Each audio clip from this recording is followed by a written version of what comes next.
Okay, so this is on the trig functions, and this one we will get all 6 trig functions.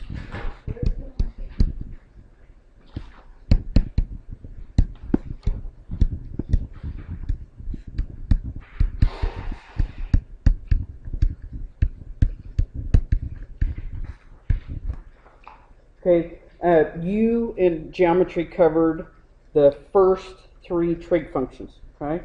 And for a while, there's a method to my madness for making you write down the definitions, okay? So please don't shortcut that. I know it's time consuming, but write them down.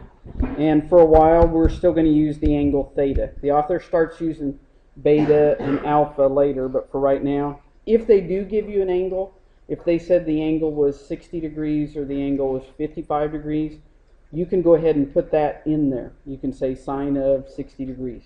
Okay, so sine of theta is the opposite side over the hypotenuse. And in all of this, we're looking at a right triangle.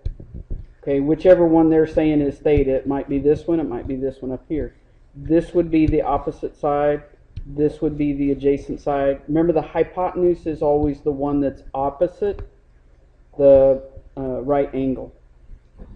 Normally in trig, same in geometry, is you write down the first 3 trig functions. So and in this order: sine of theta equals opposite over hypotenuse, cosine of theta equals adjacent over hypotenuse, and tangent of theta equals opposite over adjacent. Okay.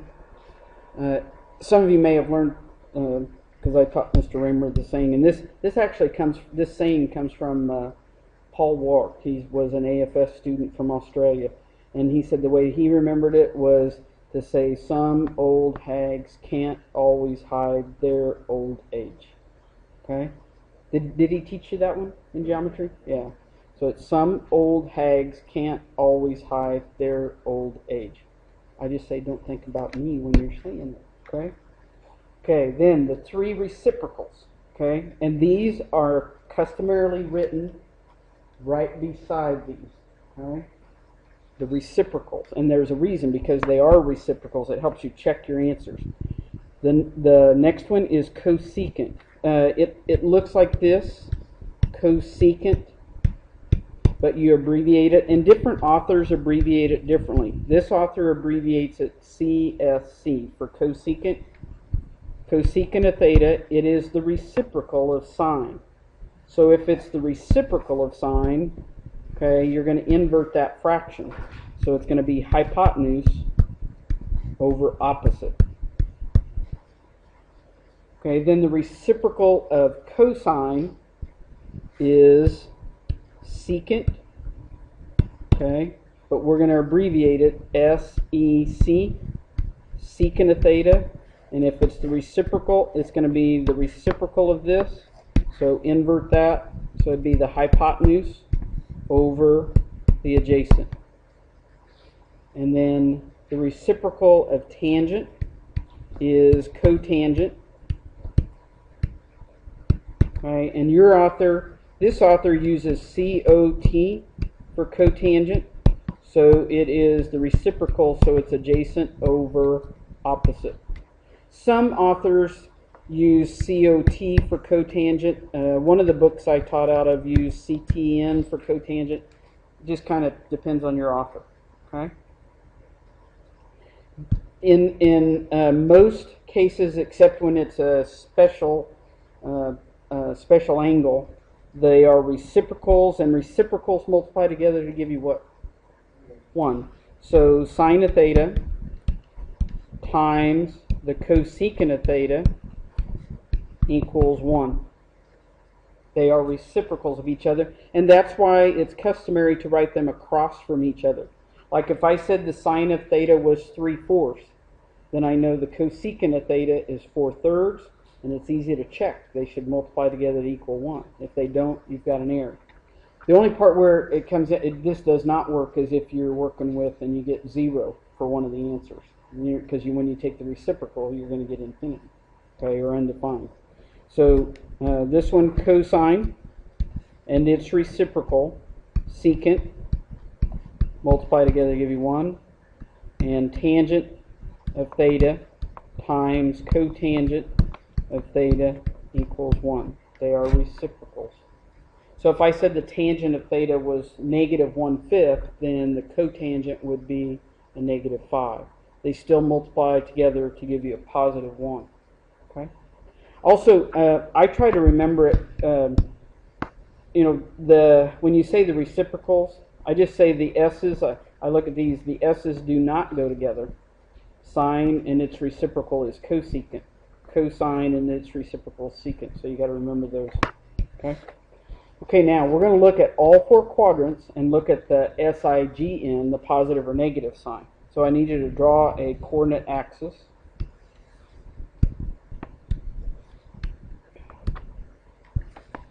And I'm going to put these all together, and then I'll split them up and separate a little bit and talk about each quadrant separately. Okay. In this first quadrant, just sketch an angle in quadrant 1. Okay, say I have an angle here. Now, remember the perpendicular always goes back to the x-axis. Okay, so draw the perpendicular back to the x-axis. That makes this a right angle. This is, I talked about this in the notes on the last section.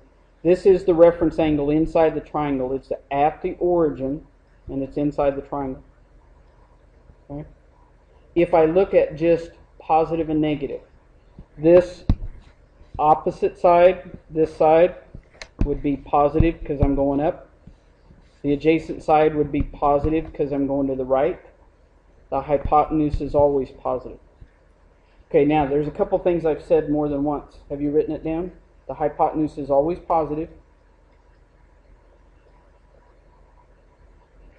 And the reason, because you're taking like a squared plus b squared equals c squared. It will always end up to be positive. The hypotenuse is always positive. The perpendicular always goes back to the x-axis. I can say that 20 times, and on the test somebody's going to draw it back to the y-axis. That perpendicular always goes back to the x-axis. Yeah.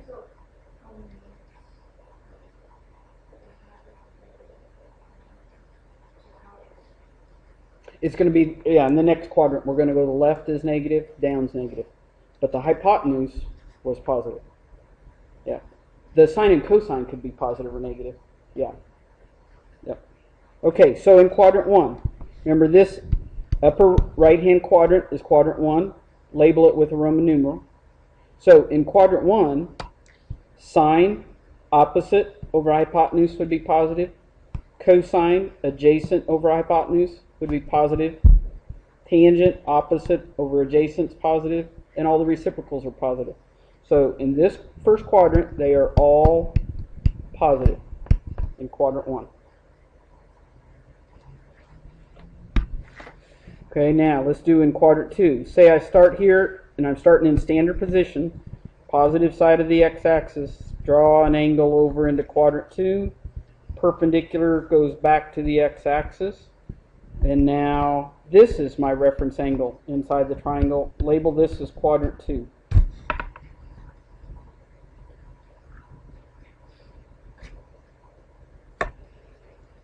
Okay, so now this side, okay, is negative because I'm going to the left. So label this as negative. This would be positive because if I'm looking to locate a point up here, I'm going to the left and up. And then the hypotenuse is positive. Okay, so now look at sine. If I do sine is opposite over hypotenuse, so sine's positive. What I'm labeling on these quadrants is what's positive. Sine would be positive. Okay, cosine would be adjacent over hypotenuse, that's negative. Tangent would be opposite over adjacent. I said that wrong. I said it right, I pointed wrong. Opposite over adjacent. Okay, and that's negative. So in quadrant 2, sine is positive and it's reciprocal. Okay, because sine was opposite over hypotenuse. Its reciprocal would also be positive. Okay, so its reciprocal is cosecant, and put it in parentheses. Okay, everybody okay with that one? Okay, so now starting the positive side of the x-axis. Okay, so start here, go all the way around to quadrant 3.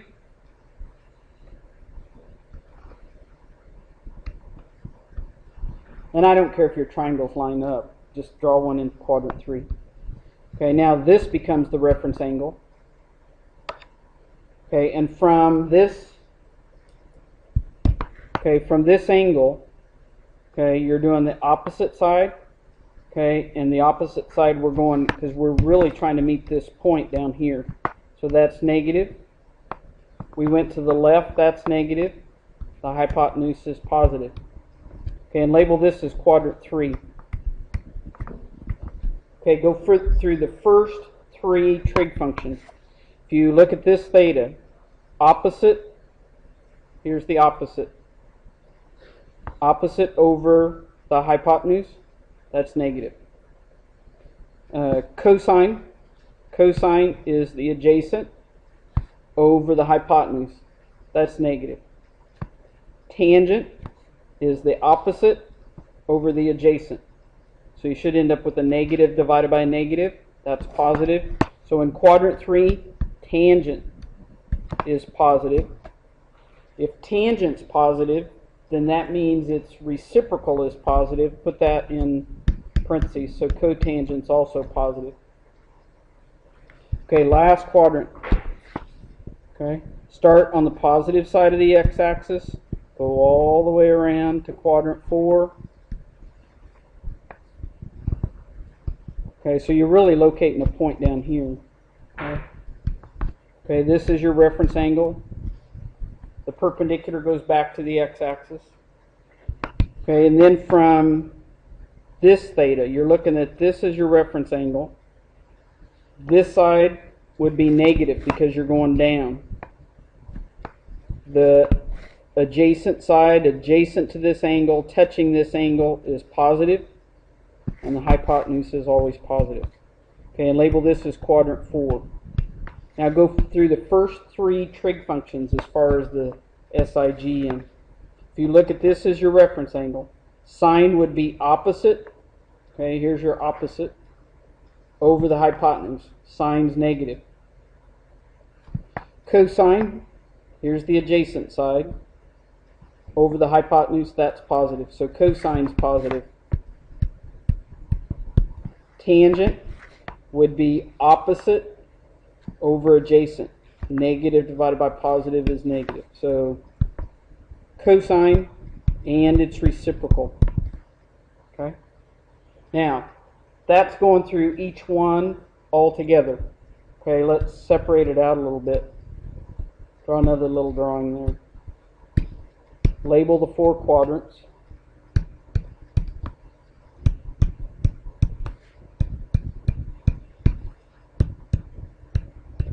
Okay, in quadrant 1, they are all positive. Quadrant 2, sine, and its reciprocal, cosecant.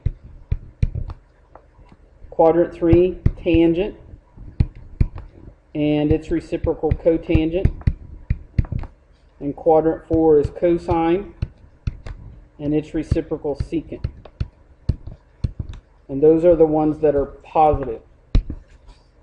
Okay? All the rest of them are negative in those quadrants.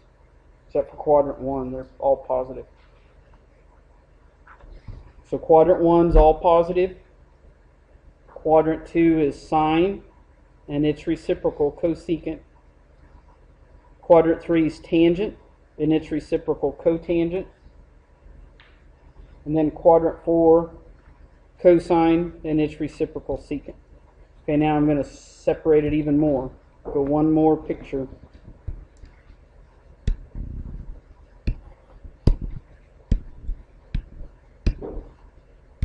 Label the 4 quadrants.